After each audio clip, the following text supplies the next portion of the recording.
In the previous video lecture, we covered the transformation experiment that was conducted by Frederick Griffith in 1928 and which laid the foundation of the Avery, MacLeod, and McCarthy experiment conducted in 1944 to prove that it is DNA which is acting as a genetic material and not proteins. Now, in this video lecture, we will be covering the Hershey and Chase experiment, which confirmed that it is DNA which is acting as a genetic material and not the proteins. So, the Hershey and Chase experiment, also known as a Blender's experiment, was conducted by Alfred D. Hershey and Martha J. Chase in 1952, and this experiment confirmed that it is DNA which is acting as a genetic material and not proteins. Now, additional direct evidence indicating that DNA is a genetic material was published in 1952 by experiment conducted by Alfred D. Hershey and Martha J. Chase. These experiments showed that the genetic information of a particular bacterial virus, that was bacteriophage T2 with which they worked, was present in the DNA. The natural host for T2 phages is the bacterium Escherichia coli. Now, Hershey and Chase had to demonstrate that the DNA injected by the phage particle into the bacterium contains all the information required to synthesize progeny phage particles. Now, before the 1952 experiment of Hershey and Chase, the reproduction cycle of bacteriophage in E. coli cell was known. So it was known that whatever enters into the bacterial cell is carrying all the genetic information, and it is capable of passing on this genetic information to the next generation. So whatever is carrying all the genetic information and is capable of passing on the genetic information, we know is the genetic material. So what Hershey and Chase had to prove was that what is entering into the Escherichia coli from T2. That is, if protein is entering into the bacterial cell, then protein is carrying all the genetic information and is capable of transmitting that information to the next generation. If DNA is entering into the bacterial cell, then DNA is carrying all the genetic information and that is capable of passing it to the next generation also. That is, it is capable of forming the progeny phage particles. The advantage with using T2 phage is that it's a very simple structure. It is composed only of protein and DNA in a ratio of about 1:1. So that is, it is composed of 50% protein and about 50% DNA. So Hershey and Chase demonstrated that it is the DNA of the virus particle that enters into the host, whereas most of the protein of the virus remained adsorbed to the outside of the cell or is present as a supernatant when centrifuged. This strongly implied that the genetic information necessary for viral reproduction was present in the DNA.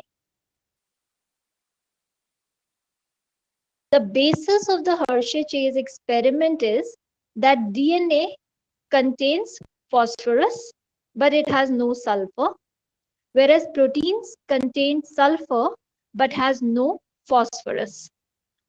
So a single particle of T2 phage contains DNA, which is a phosphorus containing substance encased in a protein capsid, in a coat, in a shell of protein, and that protein contain amino acids methionine and cysteine, which contain sulfur.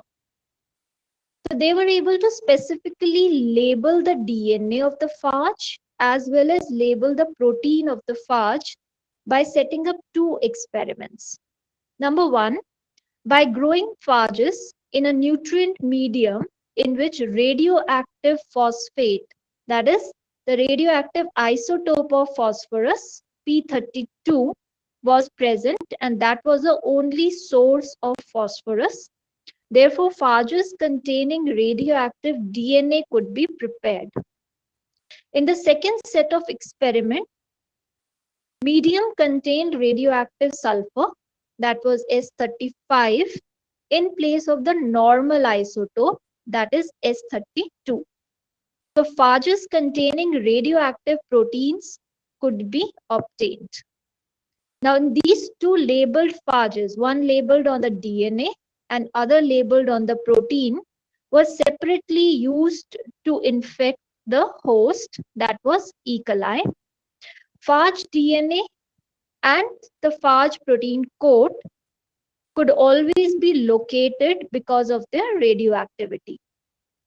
So using these two labeled P32 as well as H35 labeled DNA and protein respectively, Hershey and Chase could show that P32 is injected into the host, that is the bacterium, and S35 mostly remains outside of the bacterium in the supernatant or adsorbed onto the bacterial cell surface. The T2 phages labeled with S35 were mixed with the host, that was E. coli. T2 phages, they attach to the host and then they inject the genetic material into the host, and the attached phage can be torn from the bacterial cell surface by violent agitation using a blender. So that was done. T2 phages in one set of experiments labeled with the protein on S35 mixed with the host, that was Escherichia coli, after a few minutes was centrifuged in a Waring blender. It was found that most of the radioactivity could be removed from the bacterial cell, and that did not affect the progeny production. That means most of the radioactive sulfur remained outside the bacterial cell in the supernatant, or some attached to the bacterial cell surface, did not enter into the bacterial cell, but progeny was still produced. Similarly, when the T2 phage is labeled with P32, that was on the DNA labeling, was mixed with E. coli for a few minutes and then subjected to centrifugation in a blender, it was found that radioactivity was found inside the cell. That is, it was not removed by blending, it was not removed by centrifugation. So because radioactivity was found inside the host cell in the case P32 label was used, that means where DNA was labeled, that means DNA was entering inside the E. coli cell, and protein in the first set of experiment remained mostly outside of the cell. So this picture shows the two experiments which were conducted. In the first experiment, what was labeled is the protein. That means S35 or sulfur 35, which was labeled for protein, that was used. And second set of experiment shows the label for the DNA. That is P32, that is a labeled DNA experiment. So in the first set of experiment, S35 labeled phage particles were adsorbed to the bacteria for a few minutes. After centrifugation and blending, the pellet, which contained bacteria, and supernatant was separated. It was found that 80% of the S35 was present in the supernatant and 20% was found in the pellet. Later, this 20% was shown to be those phage tail fragments which were too tightly bonded to the host cell surface so that they were not removed by blending. In the second set of experiment, in experiment 2, P32 labeled phage was used. That means labeling was on the DNA. And what was found was that 70% of P32 remained associated with the bacteria and therefore settled down as pellet when it was centrifuged. 30% of it remained in the supernatant, which was later shown to be that phage particle which during blending broke when it was still being transferred into the host cell, when it was still being injected into the host cell, it broke during blending and came in the supernatant. Some was found because of they were defective phage particles not capable of injecting their DNA into the cell. So this experiment proved that radioactivity, if it was present on the DNA, could be seen inside the host cell, inside the E. coli cell, and all the phage progeny that was generated also had the P32 labeled phages. In the first experiment, protein was labeled. Most of the radioactivity shown in green here was found in the supernatant. The progeny phage particle was still produced as such. There was no change. And by this experiment, Hershey and Chase showed that it is the DNA which is entering into the cell. Protein remains outside the cell. So whatever is entering into the cell is the genetic material. It is carrying all the genetic information and it is capable of passing on that information to the progeny or to the next generation. So this was a confirmatory experiment to prove that DNA and not proteins are the genetic material. Now, wherever DNA is not present, which is mostly in the case of RNA containing viruses, where DNA is not present, RNA is present, RNA will be acting as the genetic material. So here also, proteins will not act as a genetic material. If DNA is not present, then RNA acts as the genetic material. So there was an experiment conducted to prove that RNA acts as a genetic material. The experiment was performed by Frankel Conrad, Stanley, and Sanger in 1957, and the experiment was done on virus that was a tobacco mosaic virus. Now, this tobacco mosaic virus also has a very simple structure. It has RNA and it has a protein coat. So there is only RNA and there is protein coat. This tobacco mosaic virus particle, it was collected from the infected tobacco leaves, and by chemical treatment, protein coat of tobacco mosaic virus was separated from the RNA. So they were separated from each other by gentle detergent treatment using SDS at neutrality, and the RNA was then collected with ammonium sulfate precipitation. The protein was separated from RNA. Cell debris, when it was introduced into tobacco leaves, the leaves remained healthy. But when the cell filtrate was introduced into tobacco leaves, it was infected with the virus and it died. They further took this experiment to the second level, to the second step, and called that experiment as the reconstitution experiment. Now, for the reconstitution experiment, they took two different strains. One was tobacco mosaic virus or TMV, and second was Holmes ribgrass virus, that is HRV. Now, HRV is a variant of TMV. It has a different amino acid composition. The strains differ from each other in their amino acid composition, and histidine and methionine they are commonly not present in tobacco mosaic virus, but they are present in the Holmes ribgrass virus. So they took two different strains.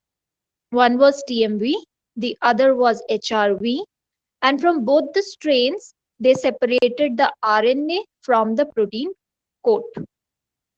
Then what they did was they produced the hybrid viruses. They mixed them. That means RNA from one strain mixed with the protein coat of the other strain and vice versa. So reconstituted viruses were made by mixing proteins of one strain with RNA of the second strain and vice versa. When these mixed viruses were infected to the tobacco leaves, it was always found that the progeny, phenotypically as well as genotypically, was identical to the parent from where RNA has been obtained. So the phenotype and genotype of the progeny always resembled the parent from which RNA was taken and not from which the protein was taken. So this is a TMV particle, this is a HRV particle. Both have a simple structure. There is a RNA filament and there is a filamentous protein. The RNA and proteins are separated by chemical treatment. Of the TMV, the RNA and proteins of the HRV are also separated using chemical treatment. Then a reconstituted or a hybrid virus was generated which contained RNA from TMV and protein coat from HRV. This reconstituted virus was then made to infect tobacco leaves. The progeny particle phenotypically as well as genotypically. How do we know phenotypically? TMV causes a mottling disease on the tobacco leaves. HRV causes ring formation. So if you're taking RNA from TMV, the disease caused will be mottling. Lesions will be formed. If you are taking RNA from HRV, the disease caused will be ring shaped. So phenotypically, as well as when the progeny is studied, genotypically also, the progeny resembled TMV particles completely. That means the RNA was also of TMV and the protein coat was also from TMV. There was no part of the HRV in the progeny viruses. So the progeny viruses reflect the source of RNA which was taken. So if we take the TMV RNA, disease caused will be mottling. The progeny will resemble TMV completely. If we take RNA from HRV, the disease caused is ring shaped and the progeny will resemble HRV completely. So by this experiment, it was concluded in 1957 that if DNA is not present, then also proteins do not act as a genetic material. It is the RNA which will act as the genetic material. Thank you.